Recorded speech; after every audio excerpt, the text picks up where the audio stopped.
My jsme v dětství zažili různý deprivace, že jo, chyběla nám třeba bezpodmínečná láska, bezpodmínečný přijetí, respekt. Takže jsme zažívali takovou jako frustraci a chybění.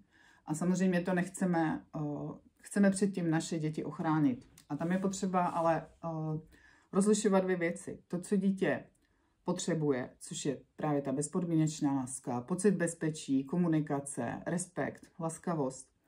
A mezi tím, co chce. A je určitě v pořádku dětem dopřát to, co chtějí, i když to úplně nepotřebují. Ale úplně stejně v pořádku je jim to někdy nedopřát, nedat. A je potřeba si uvědomit, že i když v té chvíli prožívají jako silné emoce, jsou třeba úplně nešťastní, tak ale z tohohle z těchto situací žádný trauma nevzniká. Jo? To je celý. To je jenom o emocích, které si potřebují prožít. Není to o tom, že by zažívali chybění.